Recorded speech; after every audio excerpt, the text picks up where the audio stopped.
Hey, everybody. I'm Jesse, producer of the No Quitting the Home Team podcast.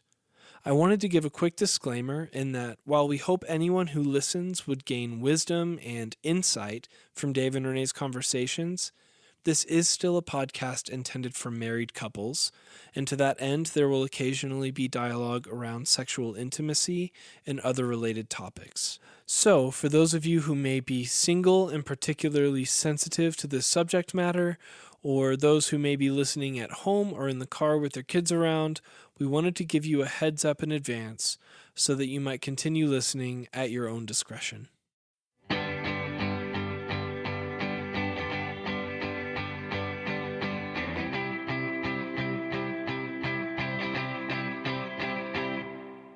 Hello, everyone. Welcome to No Quitting the Home Team, a fall podcast on marriage. We've turned the corner. Yes. Although I'm not happy that it's 97 degrees today. It's supposed to be 97 degrees today. Oh, no. Oh my gosh. Cardinal Hey, sin of listeners, podcast recording. Listeners, Oh, no. listen Cardinal to the sin. ringtone. I didn't silence my phone. This is Renee's ringtone. Right in the Brought to middle. you by my oldest honorary son, Will Moreland. So sorry about that. That's all right. Go ahead and put that thing on Do Not Disturb, eh? Oh yeah, yeah. Yeah. Learn from our mistakes. Yeah. It's all right. No shame here. Back This is to a my safe space. complaining that it's September 9th and it's supposed to be 97 degrees today. And we live in Colorado. We don't live in Mexico, Texas, Florida, Louisiana, Southern California, although it's probably not even that hot there. No, but we have Southern California smog too. We do. Yeah, sure do. Yeah. Not happy about that, but we'll live. Yes. Well, hey, today on the show, we're going to talk about a dynamic that happens between a couple, maybe some of you who are listening, and it's something that you probably think you're doing right, and in fact, you're doing it dead wrong. Especially Christian couples or couples who want to be extra compassionate towards each other. There may be a dynamic at play in your relationship that's causing you much harm. And today we're just going to diagnose that. Wow. We are very clunky starting out today. We didn't even introduce ourselves. It's all right. We'll get through it. Who are Okay. you? I'm Renee. I'm Dave. I'm Jesse. Okay, thanks. We did it. Yep. Sorry, guys. We're just messing up all over the place. It's okay. It's okay. There's grace for us yet. Yes. So Renee, tell the people how are we doing?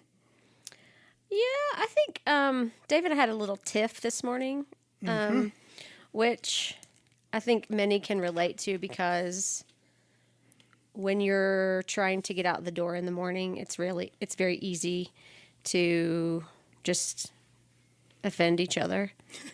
And we just had a little tiff because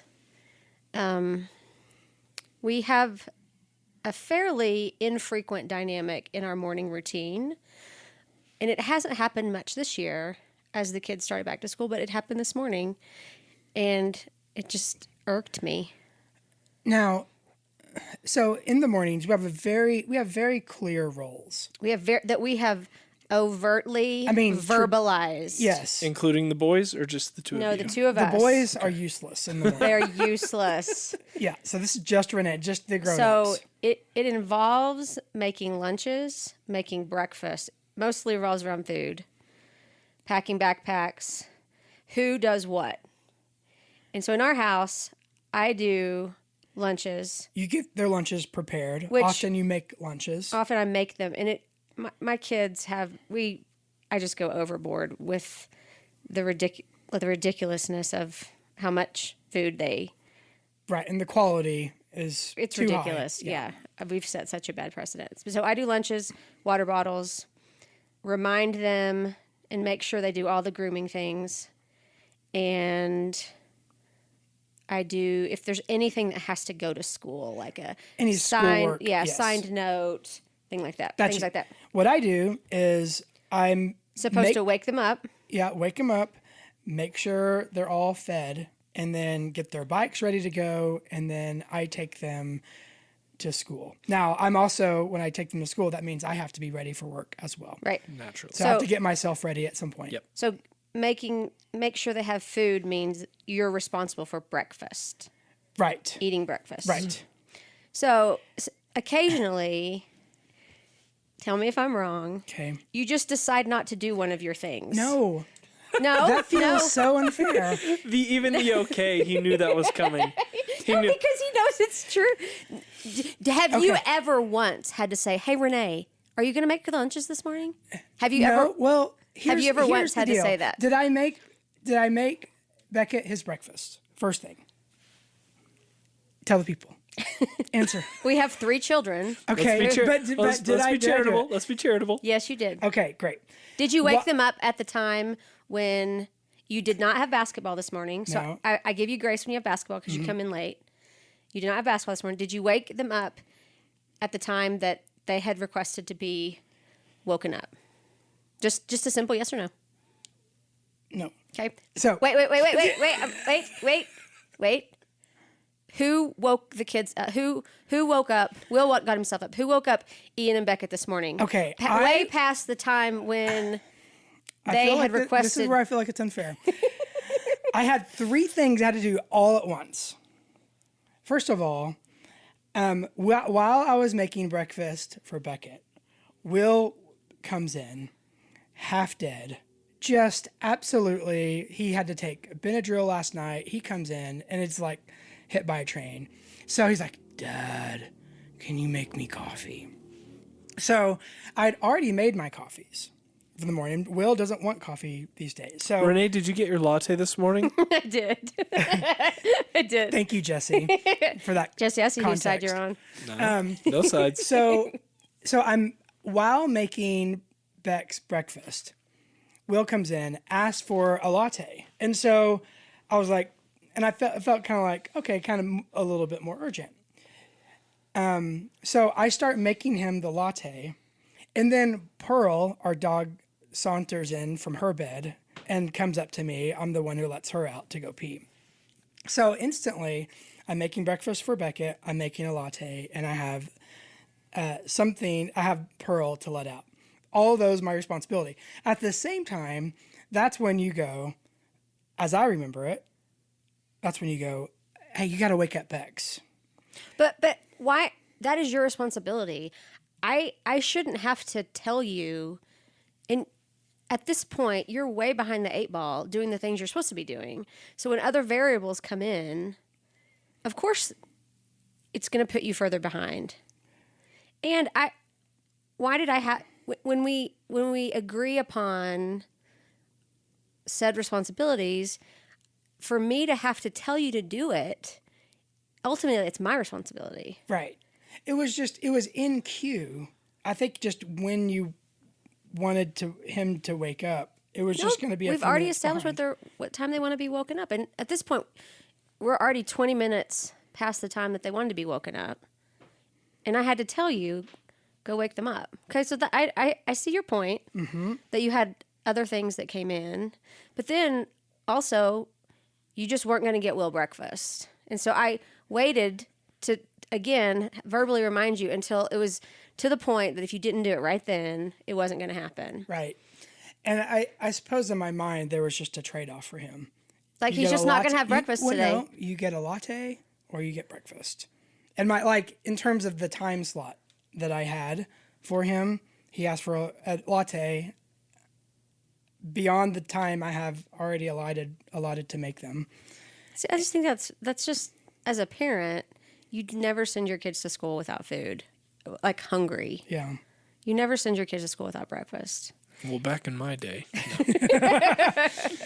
Anyway, So I would you agree that you don't have to remind me to do my responsibilities? yes. Okay. So can you see why it's frustrating when just some random mornings you just either are so late doing yours that I have to feel like I have to say something Yep. or it's not going to happen? No, I see. I totally see how it's frustrating and understand. And I suppose I'm not owning sort of my responsibility in fixing breakfast for the boys, because that is it. Did you tell me I am in charge of getting the boys breakfast in the morning on school days? No. Did you say that? That you're in charge of that you- breakfast? no, did you say to me at one point in our relationship at a previous date, Yes. I'm in charge of getting the boys breakfast? Did I tell that to you? Yes. Yes. Yes. So, do I have a right to be a little miffed? Totally. And yet, we are also, like, how many breakfasts in a row? No, I know. You've done well this year. That's why it was discouraging. That's why that was going to be my follow up. Is I would understand if this were a regular thing and it doesn't make it less frustrating in the moment. But how frequently does this actually happen? It happened more I mean, he was on a good roll this year.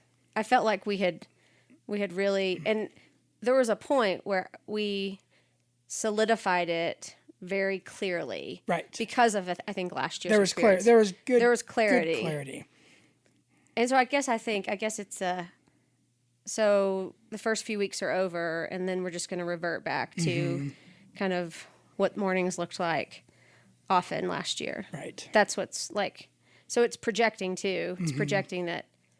Well, now this is how you're going to be forever. Right. And that makes And that's sense not why. fair. and That's it, not fair. It did throw me off where I felt like, oh, she's mad here. And it kind of, it felt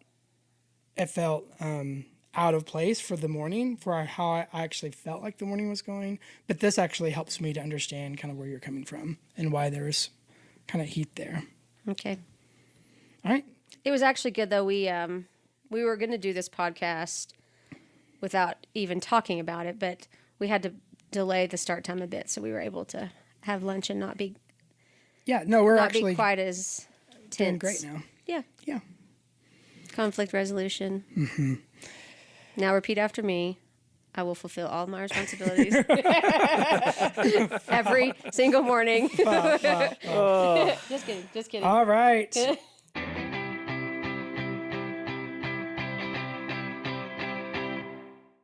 Time for surprise. And, right? Is that? Yeah. Yeah. Okay. So, Renee, I have a question for you. I'm up. The question, some background for the question. I would say I don't know if most, but oftentimes when we're in the car and we are in a situation where we're having to go through a parking lot, I feel like we have, and we've never really talked about this, but I feel like we have contrasting visions for parking. Where I feel like, I don't feel like, I know you want to get sort of the closest and the most efficient parking spot possible. Mm-hmm. And if it, like, and you're willing to sort of drive around until you get that right parking spot. Where my philosophy, we even had this today going to lunch. My philosophy is let's park maybe a little bit further away because we might park sooner and it's a longer walk, so it's not quite as efficient. But we may be like in Target quicker. Spend less time driving. Yes, yeah.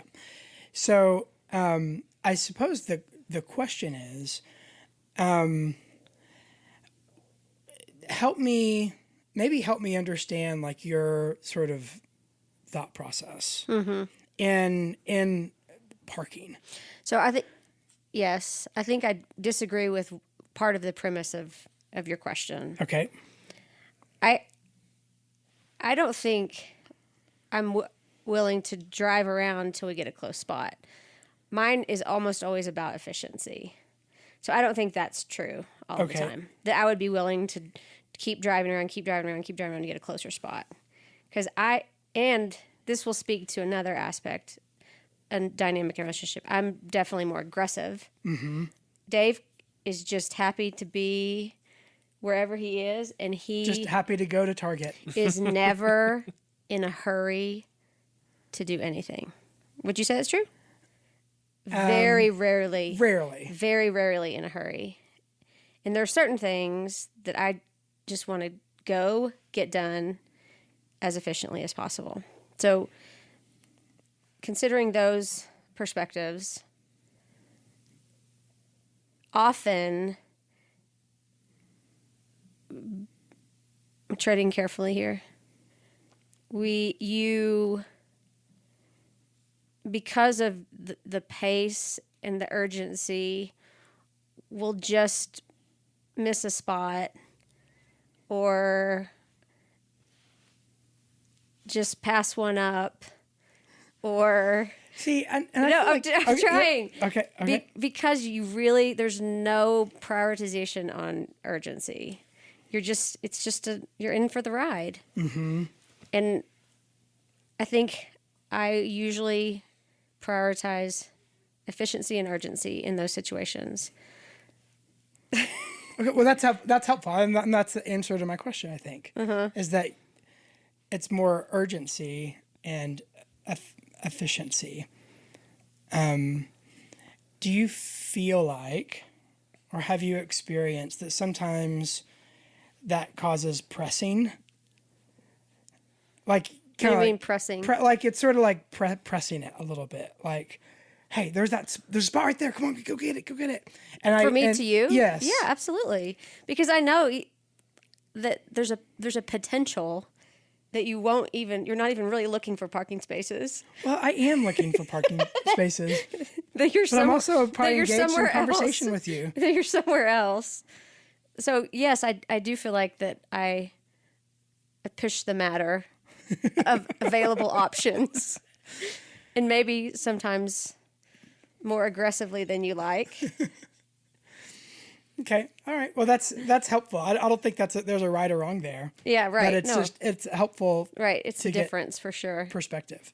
Can I ask a follow-up question and potentially speak what I consider to be wisdom into the situation? Let's do it. Okay. Do it. We Great. could use it. The question Never go is, shopping together. yeah, well, there's a reason my wife does the majority of the Target shopping on Sunday afternoons when I'm still working. But this is not about that. She derives intense joy from being around other human beings. I wish not to rob her of said joy. My question is, are all of these Target trips deserving of the urgency that is being placed on them? And if not, No, they're not. and if not, there's actually two follow-up questions. Could there be grace to defer to the other's level of urgency depending on the urgency of the trip? Jesse, that's such a good point and so convicting. I think, yeah, absolutely. I hate to shop. I hate it. Yeah, same. I hate it. Same. So Bane of my there's existence. urgency just be the going out. urgency is just to get it over Yeah, with. I like having the things. I don't like procuring the Yes. things. Yes. Yes, so I think absolutely. And maybe that's where the difference is because I'm enjoying the process. It's just part of Right. the process See the for Dave. people. Yeah. But I think it different dovetails cars out there. with even sometimes in the driving there, this plays out. Right. Like, because you'll sit behind a car that's going 2 miles an hour, and he is happy as a clam. Untouched. Just, and I'm always like, can we get there already? Like, pass this car. So it's interesting because I think this reality doesn't just touch the parking, but it also touches the driving to the parking. Yes. Hey, I've got a book recommendation I'm going to throw at the back of this thing. Oh, good. Just be warned. Okay, good. All right. Good. So, and my suggestion on those urgent trips, maybe the person who's feeling the most urgent gets dropped off at the front door. That way they can just start furiously getting their stuff, and the other person can find the spot.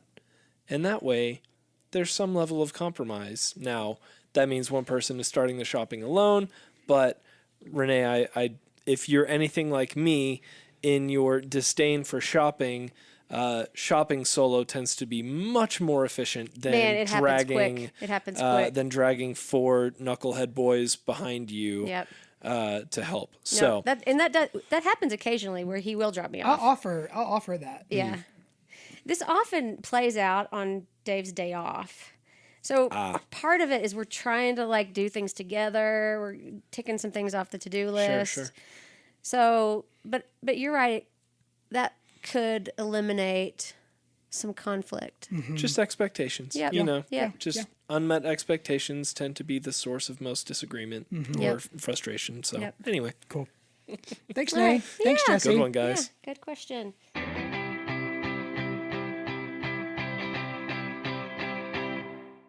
Let's switch to, but seriously though, the segment Dave previewed earlier. Yes. It has us all on pins and needles. I'm sure. So, what I want to talk about is a relational dynamic that couples find themselves in. Often, couples who have been together for a long time, often mature couples find themselves in this predicament. And it goes something like this. Oftentimes there is a proper, good motivation where a husband or wife is and should be emotionally invested in their spouse. So as they grow together in their relationship, they become emotionally connected in deep, profound ways, and that's obviously good and great. And we talked about, this idea of a naked and unashamed relationship. It's a biblical, beautiful thing to desire. Now, what often happens in the pursuit of that kind of relationship, though, is sort of an unhealthy mutation that isn't empathy. It's not emotional or high levels of compassion for each other, but it's another kind of emotional relationship that can be that people call and has been labeled enmeshment. Now, enmeshment goes something like this. You're enmeshed with someone when your emotional well-being, the agency of your own emotional well-being, has been totally given over to the emotional well-being of your spouse. So, for example, you're enmeshed with your spouse whenever you have no capacity or ability to have any kind of emotional buoyancy on your own. If your spouse is maybe having a down day or whatever, there's an inability for you to have any kind of stability in your own emotional sort of orb, if that makes sense. So, and so what that actually creates, so on the surface, that may actually sound compassionate or the definition even of empathy. But practically what ends up happening is that the spouse who's experiencing maybe the ups and downs begins to feel the pressure that I have to right my own ship because my spouse isn't going to be okay until I kind of right my own ship. And it ends up putting undue pressure on the spouse. And it creates this weird, ultimately unhealthy connection or enmeshment in which personal agency is now gone. And oftentimes this dynamic of enmeshment is the dynamic that is in existence right before divorce. Because couples feel like, I can never feel okay again with my spouse. But really what's happened is they're so emotionally driven by their spouse. Their ups and downs are so determined by their spouse that the only way for them to think of ever having freedom again isn't to take agency of their own emotional well-being. It's to cut off their relationship with the spouse. And And that's where a lot of people find themselves talking about separation or divorce, is because ironically, they're too connected emotionally in this unhealthy way, or this enmeshment. So Can I have a little pushback? push back. I think though you keep saying emotional reaction or emotional agency, and I think it's impossible to love someone and not be affected when they're affected. Right. So That's is true. I think it's more Degree. about doing that at the expense of your own well-being and emotional health and awareness. I think is more of the point Dave's making. yeah. Right. Well, I mean, I think there, of course, is a level of enmeshment that's inevitable because, I am tied to you. One flesh. And one flesh. And so there is, obviously, at a certain level, there is going to be an enmeshment. But kind of what I'm talking Is there a about. tipping point when it becomes Well, toxic? It's kind of a classic example. We talk about Taylor Swift songs a lot in our household. It's I do love we. folklore. So do we. Folklore's so good. but it's when you say to yourself, "Look what you made me do." We actually, within our home, we have moral core family values, which is sort of nerdy, but we've done that. Good. And one of our core values is I take responsibility for my own emotions and actions, Yeah. which is just developing for you and me and for our boys a kind of emotional responsibility that I'm not going to actually give over that kind of power to these other people to such degree where I no longer have responsibility for my own emotions or actions. This is part of the beauty of being made in the image of God. God has given us agency, and it's remarkable. It's a mystery. And of course, we are to be connected, and we are interdependent on each other as well. So we're supposed to be together. But part of the way we reflect that Imago Dei also is maintaining that agency, especially emotionally.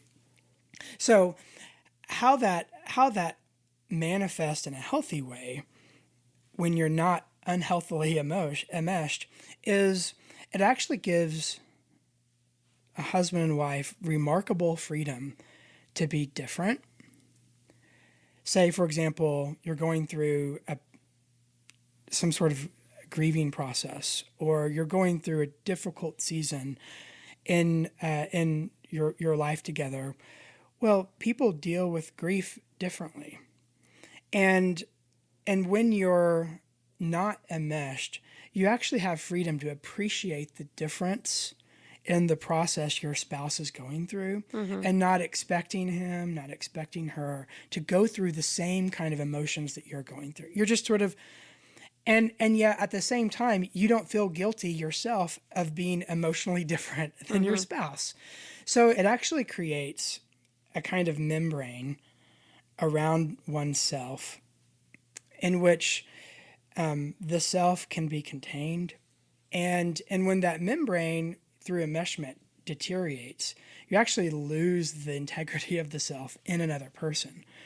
And it's when you don't have that kind of barrier around yourself, you lose your own personal integrity. And so enmeshment is often what happens in relationships. It's that it happens is not surprising. You should expect that it can happen, but you also want to watch out for it because it can go south and really lead couples into pretty dark places pretty quickly if they don't diagnose it and do something about it. So what if you're there? What if that is a present dynamic? And how do you begin to become enmeshed? Differentiated is the Yes. as far as the context of what Dave's talking about, that's Yeah. the alternative. Yeah. But what if that seems like that would be hard to undo, Right. especially with lengthy relational history and Often you need help in doing it. So seeking out a friend, Go to therapy. Yeah. a pastor, a counselor. So it helps. It can help, not always, but it can help to have a third party come in. Sometimes all that's needed for a couple is just to know that this category exists.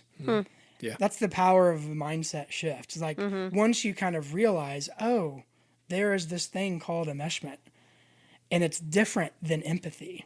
It's different than compassion. And you can begin to diagnose it in yourself. So sometimes that's all a couple needs is that. And then from there you can begin just to recognize signs in yourself. So for example, if I realize that my emotional temperature is way up and down all the time, then that means I've probably lost some agency. If I find myself lashing out or really intensely angry at you or at one of the kids, then I've probably given up some of my emotional agency in that relationship.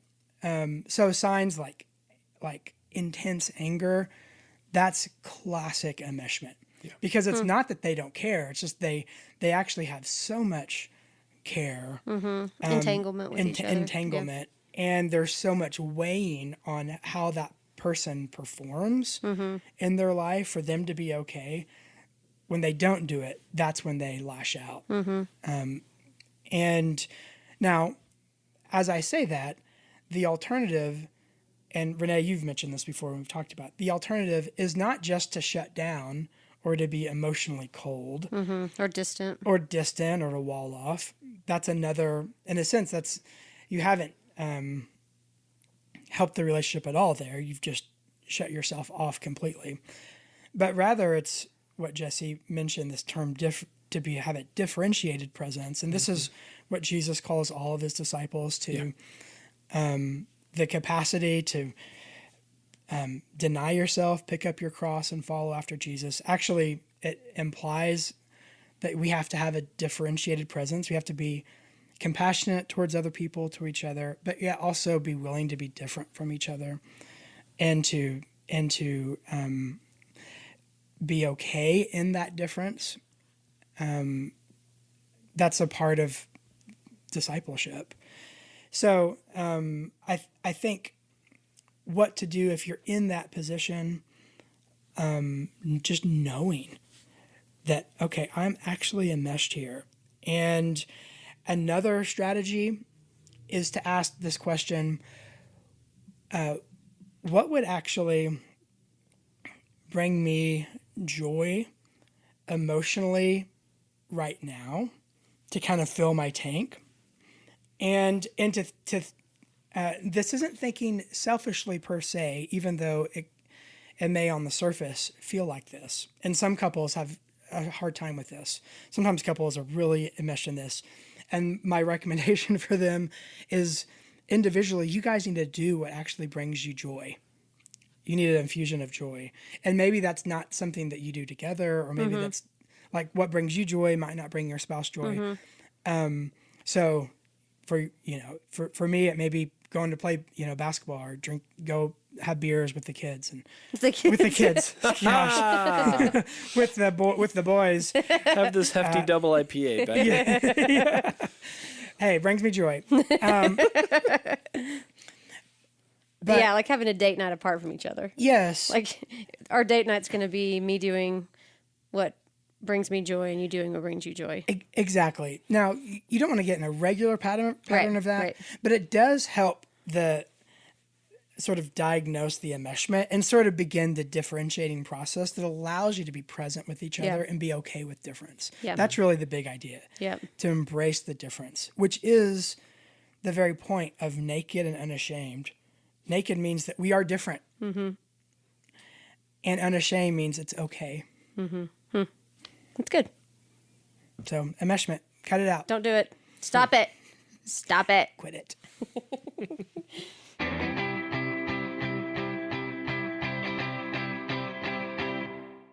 All right. Now moving on to Dave's favorite segment. What's weird about us? Oh my gosh. This one, guys, is now this isn't just what's weird about us. These are like psychological defects. Well, I'm here for I it. beg to differ. No, I think I think this isn't necessarily. This should be tied. We should rename this segment today for. I think it's ironic and funny, and for outsiders, yes, not for that us. as a couple, this is ironic Yes. and a little weird. Okay, so Okay, so so I am extremely claustrophobic. what happened? So Let me tell a story. not just like, ha, I'm kind of claustrophobic. So when I was a child, I had a traumatic experience in a cavern, like a cave. Cave of the Winds. Cave of the Winds, actually, here in Okay. Colorado. And I'm from Oklahoma. So my family was vacationing here. We were on a tour. We were going from, I don't know if you've ever been to Carlsbad Caverns or something like this, or even Cave of the Winds. There are these cavernous rooms essentially that have stalactites and stalagmites growing, and you kind of move throughout the cave and see all the different geologic formations, whatever. I mean, it's cool. It is. It's really cool. So we were doing this. In one section, we had to crawl from one room to the next. So it wasn't like a larger person could fit through there, but it was small. So we're on our stomachs crawling from one room to the next, and the person in front of me freaked out. So they start kicking me in the face, and I have dozens of people behind me, and I'm stuck in the cave for a long time in this tunnel while this person is screaming and I can't go anywhere.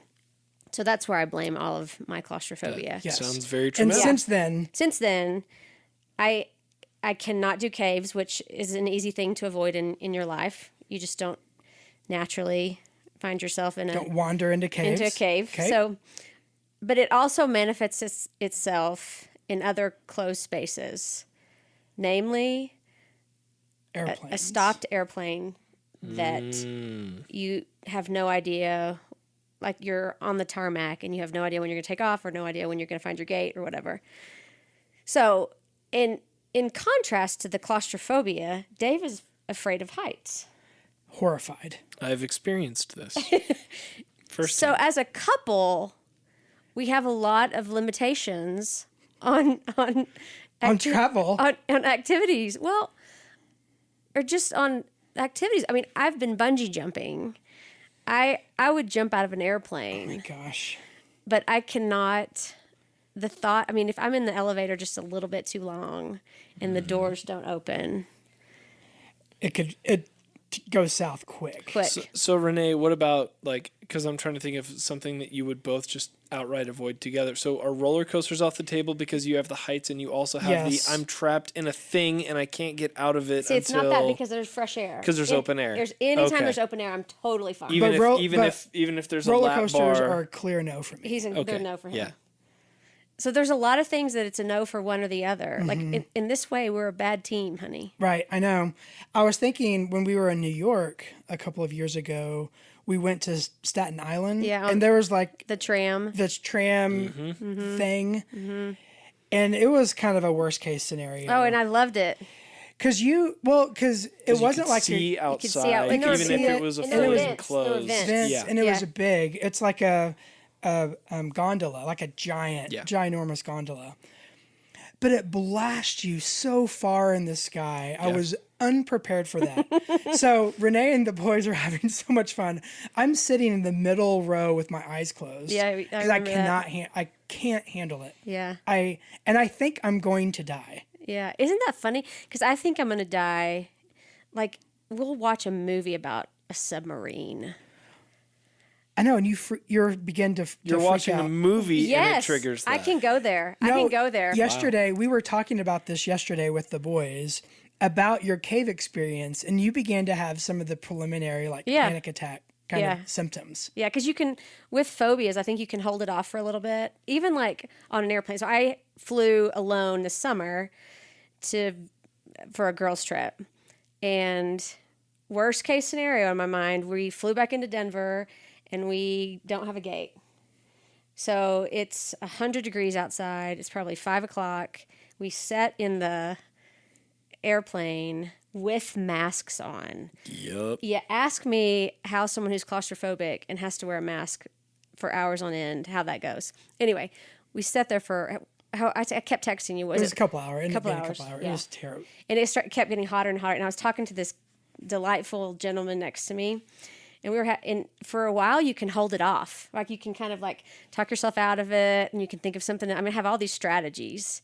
And then, and so I'm talking with him, and I just like in a straight voice was like, "Hey, so I'm about to have a panic attack." And he was like, his eyes got as big as saucers. And he's like, "Excuse me." I'm like, Excuse me? "Yeah, well, I've been in here too long. I can't get out." So it didn't. And he ended up being great. No, he was great. He was really helpful. He was trying to advocate for you. Yeah. He's like, this lady next to me is about to freak. You people got to figure out how to get You to better- a gate Make quick. it happen. I can't. Make it happen. I'm like, can we just open a window? Is there a window we can open somewhere? Sure ain't. So between my claustrophobia and Dave's fear of heights, we really are just We're a ball of blast to fun be around. recreationally. So is this indeed what is weird about you? Is this it's just the observation of these two things that make it difficult to I think it's weird, plan activities? weirdly ironic that our phobias are opposite of each other. Mm-hmm. That it affects. And it's so what it One of us is always freaking out about yeah. something. I went. So we've lived in our house for 16 years, and just a couple of weeks ago was the first time I ever sort of pushed myself, and Renee pushed me to go on the roof. Dave. No, and I saw it like he like two Dave. steps on the ladder. I could see it. Like he took 2 steps. So he's like a third of the way up the ladder. And I'm I like could trying to see it. climb up the ladder. And Renee's like, I've got the ladder. I'm like, hold the ladder down. She's like, Stabilize this thing. I am. I've got the ladder. You And weirdo. then I've got I'm halfway it's up. fine. I'm halfway up. Then this was really what got me on the roof. She's like, do you just want me to do it? I did say that. And I was Unreal. like, nope, I'm gonna conquer it. The masculine pride at that point takes over. I've and gotta you're just conquer. Like, no. You were can like do it. visibly shaking. Yeah, no, my legs were literally shaking. And on the roof, I thought, definitely I'm gonna fall You had a off. death grip on the chimney. See, and this is in all my mind, I'm not sympathetic. I'm just naturally not a very sympathetic person in these situations. All I'm thinking through right now is like, all right, how are we going to get Renee in a sensory deprivation tank? And how are we going to convince Dave to skydive to break them Never. of these things? How you convince me is Yeah. first you have to knock drug me out. you? Yeah. And then well, throw I'm not me above it. while I'm not I'm above it. unconscious out of an airplane. Yeah, That's how that would work. Yeah. Like, have you come to as you're already strapped to the other person with the Yep. chute? Yeah, Yeah, that's the Yeah. only way that's definitely happening. no legal ramifications with that either. So I've I had think, I've had friends who are pilots for reputable airlines Yeah. who have access to their like small airplanes. Say, hey, let me take you out. Yep. Never. I will never go on your private airplane. I will never go on your helicopter. No personal helicopter ride? No, I will never go on your helicopter. I will The not only way eat I'm going on a green eggs helicopter and is if I'm ham. literally being rescued. there's a helicopter around Denver that's some Christian thing where you can like pray for the city in a helicopter, and I got invited into that. It was the easiest Hard no pass. of my life. No thanks. Like I'll I'll hey, pray from the ground. I'll drive in my car below you guys, and I'll pray, and we'll just create this prayer wall around the city. But I'm gonna be in my car, have fun in the helicopter. Yeah. Part of it just feels totally unnatural. Like if God wanted me to be up that high, He would have given me wings for it. He did. It's called an airplane. Well, yeah, exactly. I think that's just unnatural. And if I die, I just feel like God's going, "Hey, I tried to let you know. I feel like this you're is on trying to you." make justifications at this point. But Hey, tell everyone how you feel about the camping trip, the father-teen camping trip that you're going to do with Ian Oh my gosh. next summer. That you did with Will last yes, summer? Yeah, a that culminates 50-foot high ropes. culminates in a high ropes course. Tell us how you feel about that. I'm already horrified. We were dropping the kids off take a Dramamine. at this camp this year, and you can see it. You can see the high ropes course as you're driving to the entrance of the camp. And Dave, he's like, every time we pass it, because we did the drive a lot this year because our oldest son did a long stint, and then, so we did it, 4 times? Yeah. And every time we drove by it, Dave would be like, there it is, just mocking me. It's fun to be on the ribbing side because there's a lot to rib about my claustrophobia. Most recently, we were given a lovely gift of a hotel stay downtown at this amazing boutique hotel. Forgotten about this. And for me, heat is a component of it too. So if I'm hot and enclosed, it's way worse than if it's cool and I'm enclosed. So Which makes sense. we woke up in the middle of the night, and the thing about hotels downtown is the windows don't open. Nope. So we're essentially just in a 15th microwave floor or oven. whatever. And you can't get the door open. And so I wake up in the 3 a.m. and It it's was not a pretty sight. hot in there. No window. And by hot means like 69 degrees. No, But continue. it was way hotter than that. Anyway, I was threatening to go walking down Blake Street at 3 a.m. But we came off the ledge. Yes. So that's weird. That's a weird thing. A weird, funny, ironic. Now you know all of our weaknesses. Lock me in a room and turn the heat up. Done. Noise canceling headphones, face mask, eye cover. All right. All right.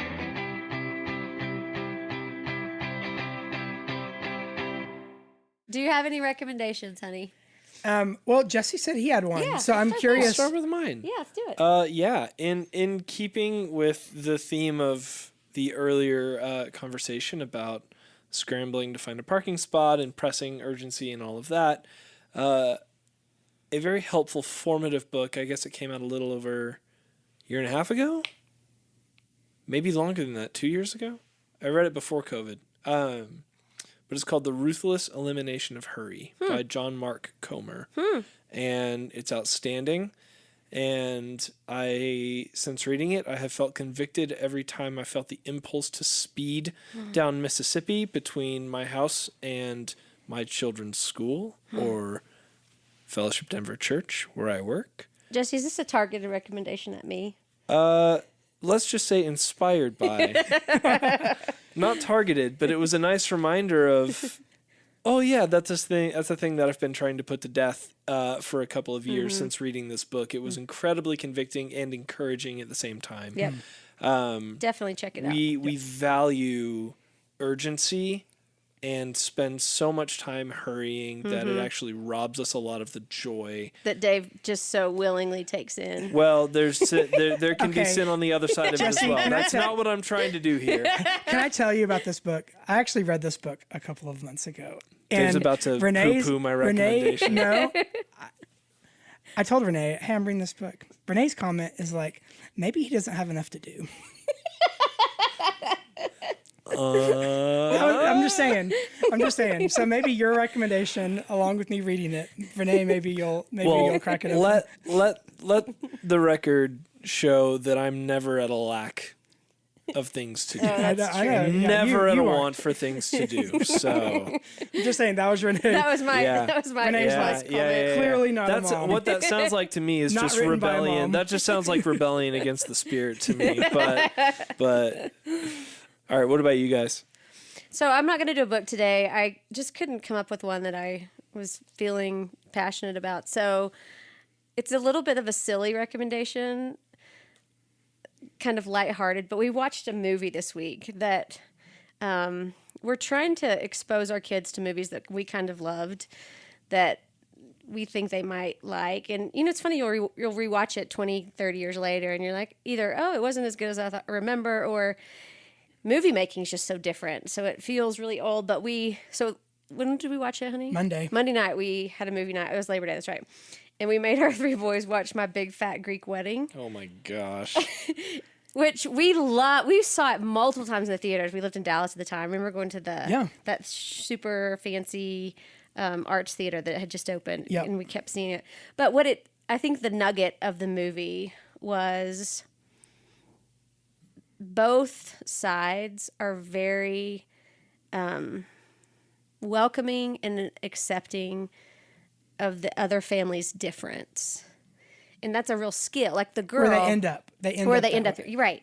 And the difference the differences of the families are extremely highlighted, obviously, but there's just an acceptance and a so like the girl, her whole wedding was planned for her in this really Greek, gaudy, ostentatious way, and we have a lot. It wasn't her own personality. No, it wasn't her personality. It wasn't her true self, whatever.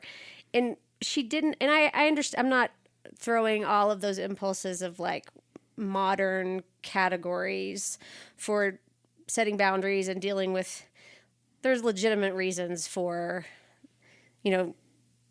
being offended at things and whatever. But there was just a beautiful simplicity. And it was just like, this is her family and they are who they are. And reciprocally, and so he accepted her family and all their kind of grandiosity, and she did his. His family was really a little repressed and stale and Boring. Uninteresting. But I think in marriage, it just reminded me like we accept people, and sometimes you need to work on things, and sometimes you need to get help, and sometimes you need to set boundaries. But all that's still true.